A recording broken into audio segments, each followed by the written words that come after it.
Importance होती है। कोई जानवर यहाँ बड़ा और ताकतवर है तो कोई छोटा और कमजोर, लेकिन जानवर भले ही कैसा भी हो, एक घर की जरूरत तो सबको होती है। यहाँ कोई दूसरे जानवरों का शिकार कर धरती पर अपने लिए घर का इंतजाम करता है तो कोई अपने लिए खुद ही घर का निर्माण करता है। तो वहीं इस अनोखी दुनिया में कुछ जानवर तो ऐसे भी हैं जो अनजाने ही हमारी धरती के इकोसिस्टम इंजीनियर्स तक बन चुके हैं। दरअसल ये धरती पर ऐसे काम कर रहे हैं जिससे इनके साथ ही दूसरे जीवों का भी भला हो जाता है। आपको आज हम ऐसे ही इकोसिस्टम इंजीनियर्स से मिलवाने वाले हैं। यानी जब ये खुद के लिए घर बनाते हैं तो साथ ही दूसरे जानवरों का भी घर अपने आप ही बन जाता है। तो देर ना करते हुए जानते हैं इन इकोसिस्टम इंजीनियर्स के बारे में।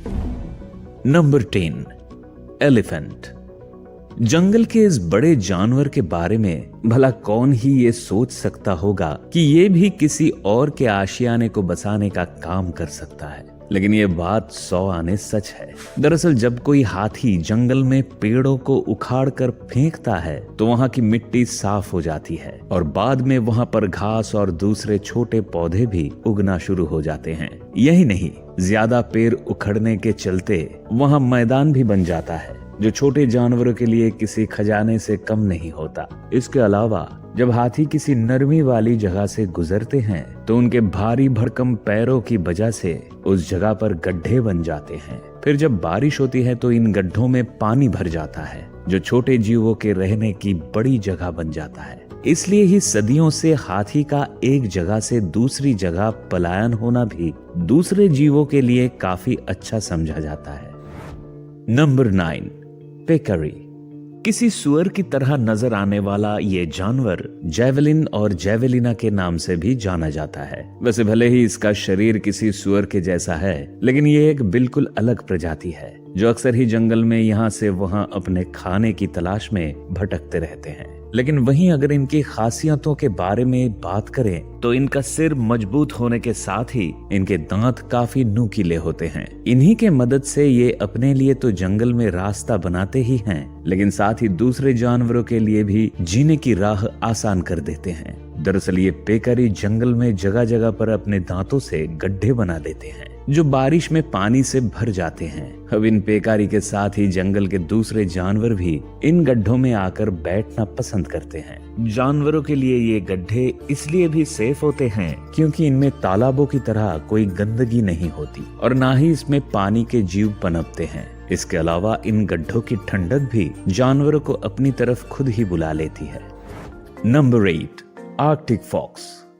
आपने वैसे तो लाइफ में बहुत से सुंदर जानवरों को देखा होगा, लेकिन यकीन कीजिए इन आर्कटिक फॉक्स को देखने के बाद अपनी नजरें इन्हीं पर थम जाएंगी, क्योंकि ये होते ही इतने खूबसूरत हैं कि इन्हें देखने के बाद कुछ और देखने का मन ही नहीं करता। लेकिन आज हम इनकी सुंदरता नहीं बल्कि उस क्वालिटी के बारे में आपको बता रहे हैं जिसके चलते इसे भी इकोसिस्टम इंजीनियर का दर्जा मिला है। दरअसल आर्कटिक फॉक्स जब अपने बच्चों के लिए किसी मांद का निर्माण करती है तो काफी समय तक वहीं रहती है, जिसके कारण इस मांद में इनका मलमूत्र, खाया हुआ मांस, हड्डियों के ढांचे आदि रह जाते हैं और आगे चलकर खाद का काम करते हैं। ये खाद तो प्रकृति के लिए अच्छी होती ही है, लेकिन इसके साथ ही ये मांद भी जंगल के दूसरे जानवरों के लिए घर बन जाती है और वे यहाँ रहकर अपनी लाइफ बिताते हैं। वैसे आप भी अगर इनकी मांद को देखेंगे तो ये दिखने में बेहद सुंदर होती है और इसे बनाने में भी आर्कटिक फॉक्स को खासा समय लगता है।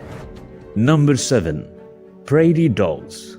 अक्सर ही लोग इनके नाम और शरीर को देखकर कंफ्यूज हो जाते हैं कि ये डॉग की कौन सी प्रजाति है। तो आपके भी इस कंफ्यूजन को दूर करते हुए हम आपको बता दें कि ये कोई डॉग नहीं बल्कि एक रोडेंट है और इसका काम जंगल में घास से मैदानों को बनाए रखने का है। आप भी सोच रहे होंगे कैसे, तो आपको जानकारी दे दें कि ये प्रेरी डॉग्स हमेशा ग्रुप में रहना पसंद करते हैं और जमीन के नीचे कॉलोनी का निर्माण करते हैं। इन कॉलोनी को प्रेरी डॉग्स टाउन के नाम से जाना जाता है। इन टाउन की खास बात यह है कि इनमें खरगोश से लेकर कई पक्षी और सांप तक भी रहते हैं। इनके इस तरह से अपने घरों के निर्माण से मिट्टी को हवा मिलती है और साथ में पोषक तत्व भी डिस्ट्रीब्यूट होते हैं। इसके चलते उस जगह पर बड़ी मात्रा में घास के मैदान बन जाते हैं जो छोटे जानवरों के चरने के लिए बड़े काम आते हैं। आमतौर पर ये प्रेरी डॉग्स नॉर्थ अमेरिका के इलाकों में पाए जाते हैं और जंगलों के विकास में अहम भूमिका निभाते हैं।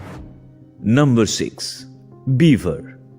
जब कभी जंगल में शैतानियों के बादशाह का जिक्र होता है तो इनमें बीवर का नाम अपने आप ही जुड़ जाता है। ये मस्ती करने में तो सबसे आगे होते ही हैं, लेकिन इसके साथ ही काफी तेज भी होते हैं और पलक झपकते ही आंखों से ओझल होने में माहिर रहते हैं। हमारे देश में बीवर को ऊदबिलाव के नाम से भी जाना जाता है। अब आपके मन में सवाल होगा कि भला इकोसिस्टम को बेहतर बनाने में इनका क्या योगदान है, तो हम आपको बता दें कि इनके अंदर ऐसा हुनर पाया जाता है जिसके चलते ये नदियों में बांध का निर्माण कर देते हैं। जी हाँ, हम सही कह रहे हैं। ये इतने होशियार हैं कि पत्थरों और लकड़ियों की मदद से बांध बनाकर पानी को रोक देते हैं, जिससे पानी में रहने वाले जीवों के लिए बेहतर आवास का निर्माण भी हो जाता है। वहीं लकड़ियों को इकट्ठा करने के लिए ये पेड़ों की टहनियां तोड़ लेते हैं, जिससे धूप अधिक इलाकों तक पहुंच पाती है और ये प्रकृति के लिए भी अच्छा है। इनका काम कैसा है आप इस बात से ही अंदाजा लगा लीजिए कि कनाडा के एल्बर्टास ऊड बफेलो नेशनल